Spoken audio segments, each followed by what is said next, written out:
nabully at na sumuko na hindi na nagpatuloy. Ba't pupunta-punta siya dito at hindi naman siya nakakapagsalita ng lingwahe? Okay okay lang, ganun. Hindi pwede yun kasi sinabi niya pa nga na, tingnan mo yung estudyante, mas mabilis pa sa'yo. At wala silang karapatang tumawag sa'yo.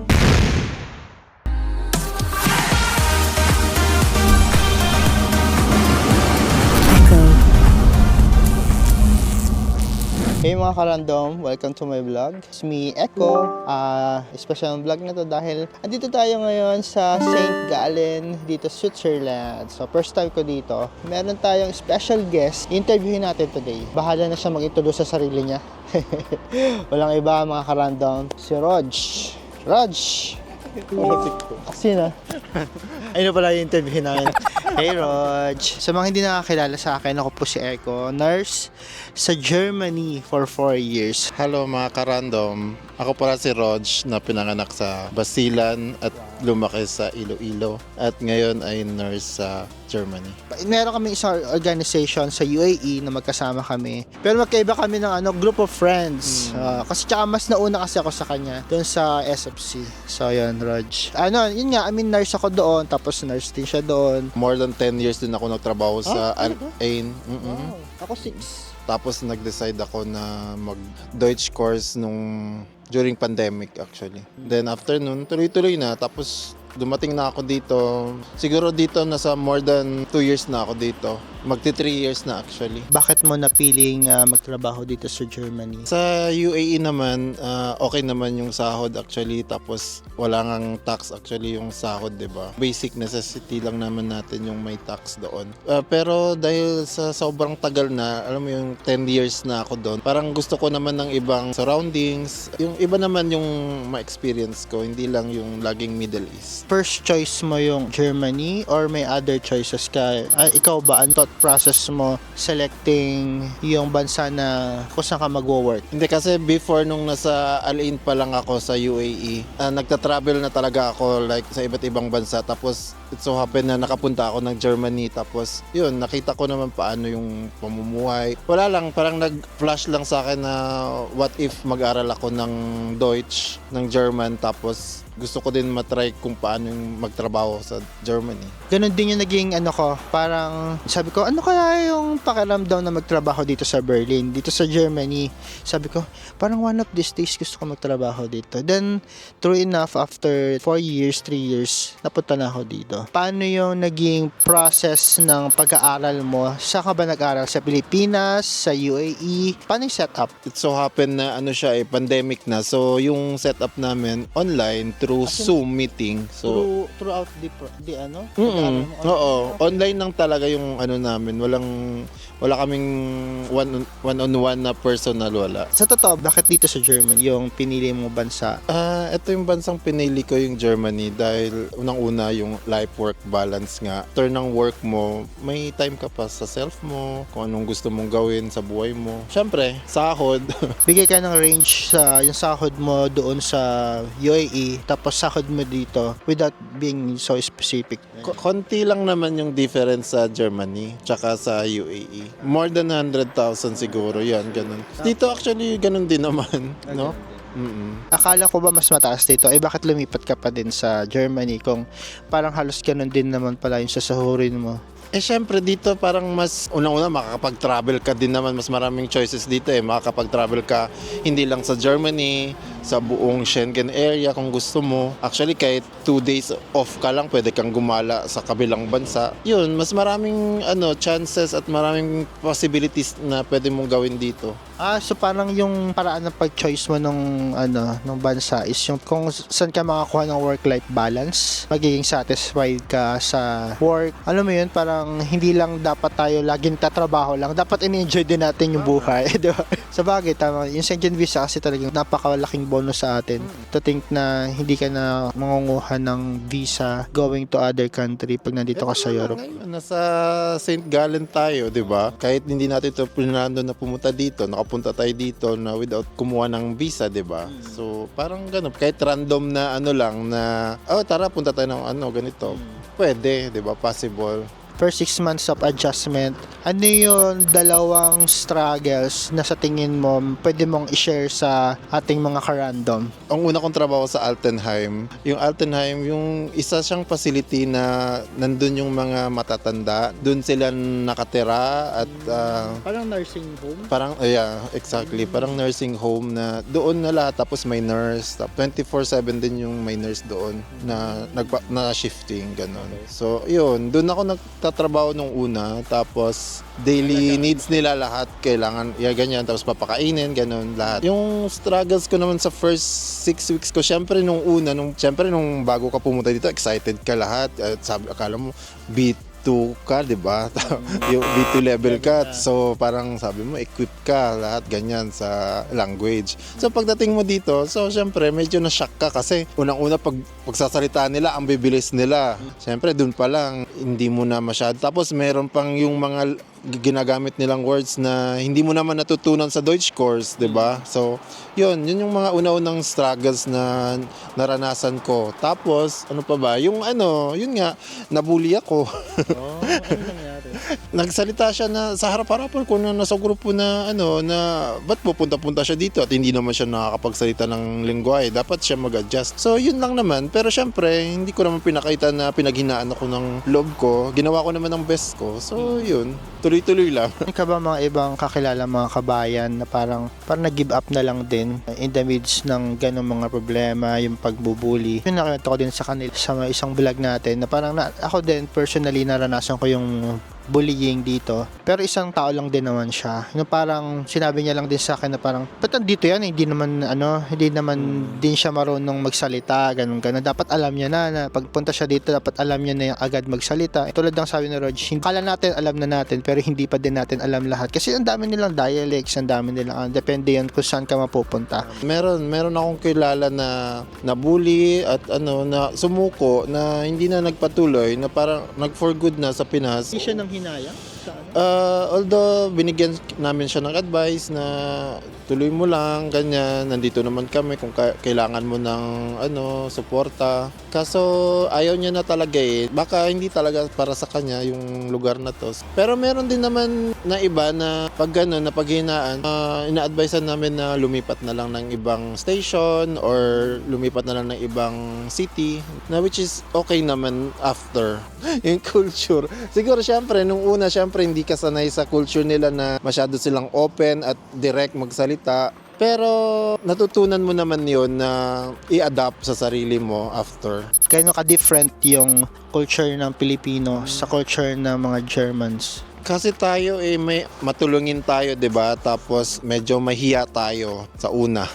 Pero sila kasi direct sila. Kung ano ang nararamdaman nila, sabihin nila sa iyo ng direkta ng walang preno.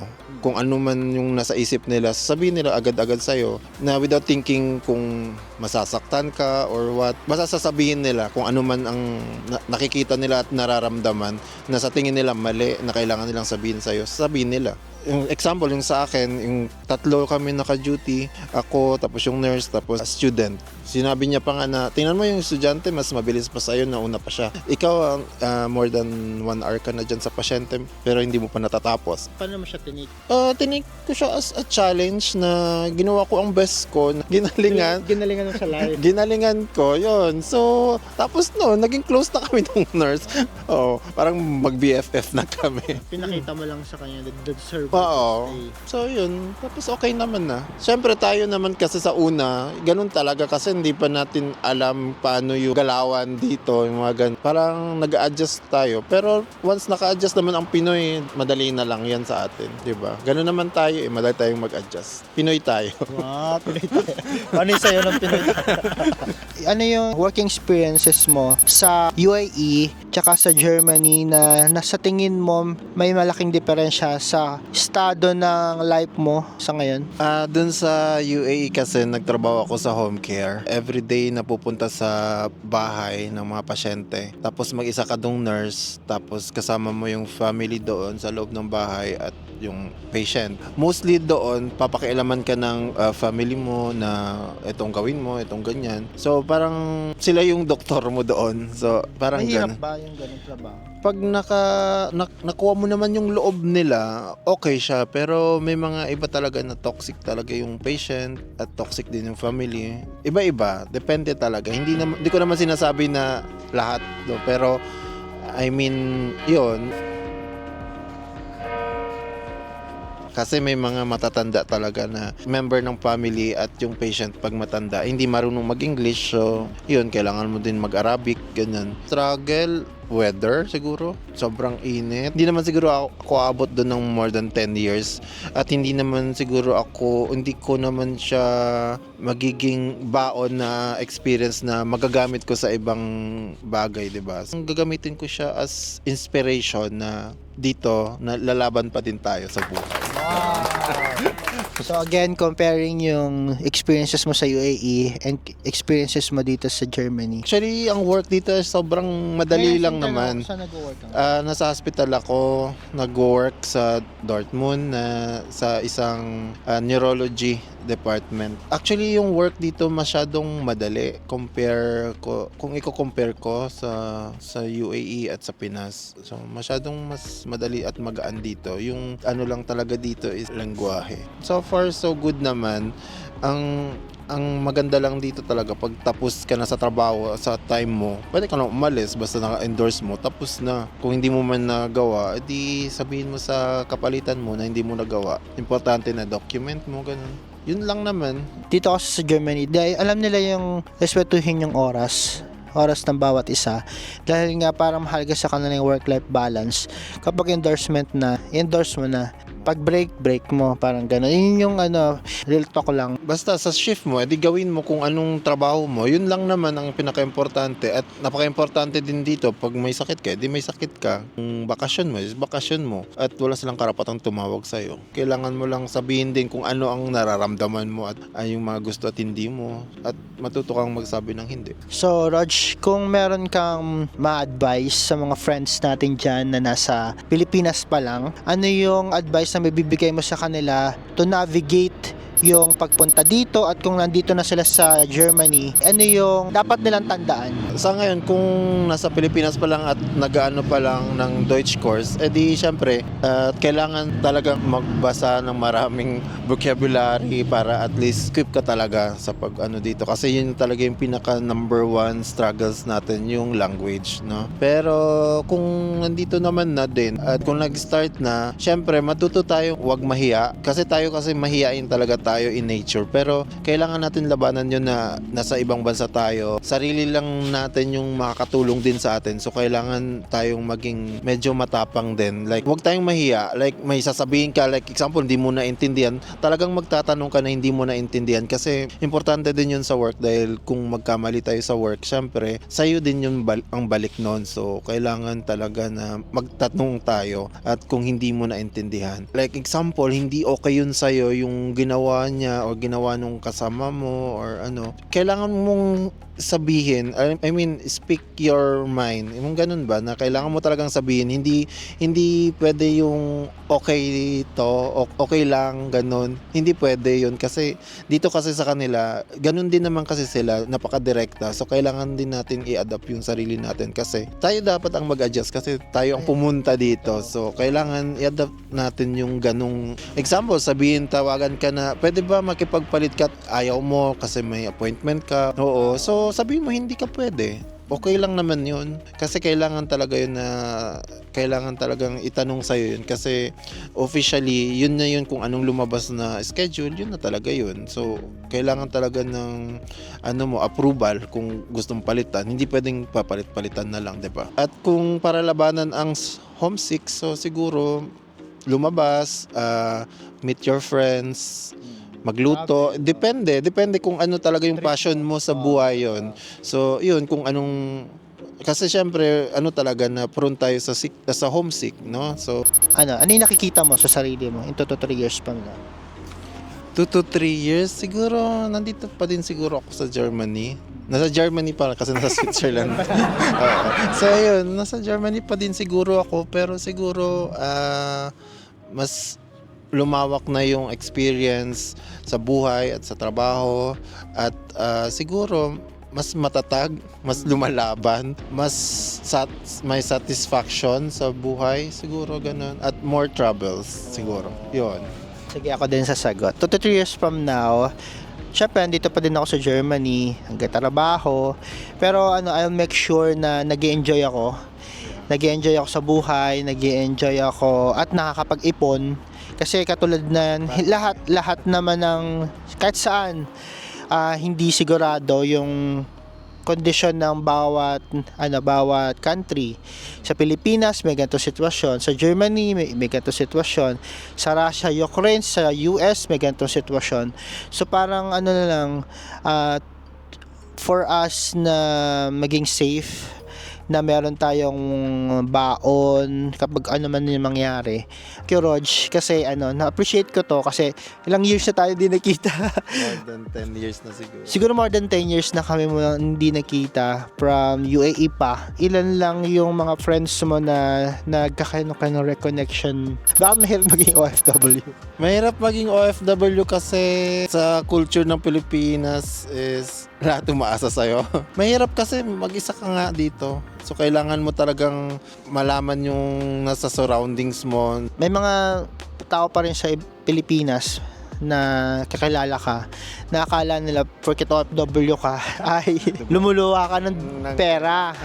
Yung parang kala mo yung parang wala kang problema sa pera. Yun ang akala nila.